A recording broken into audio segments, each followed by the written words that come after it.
Hello mga boss, meron tayong new product, super hot product mga bossing. So ito mga bossing is keyless start, key fob. So pwede ito mga bossing sa mga new gen na mga Ford, Ranger, Everest mga bossing. So ang mangyayari dito is pwede tayo mag remote start.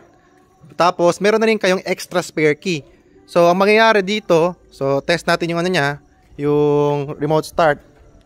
So lock, unlock, tapos double click. Yun. So, no need na, walang tao sa loob mga boss ha.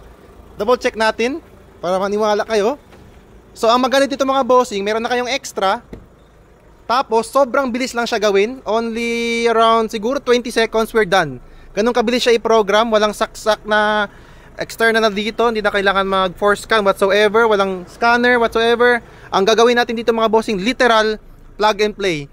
So, kailangan lang po, meron tayong push start button. So, available siya for push start buttons. Tapos, kailangan po complete 2 keys yung susi nyo.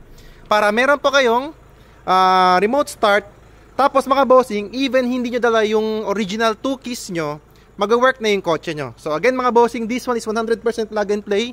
Available na po sa Andres Auto Accessories, our multiple branch, mga bossing, sa Cagayan de Oro, Pagadian, tsaka Zamboanga City. So, message nyo lang po kami sa page. Yun lang mga bossing. Thank you for watching. Peace.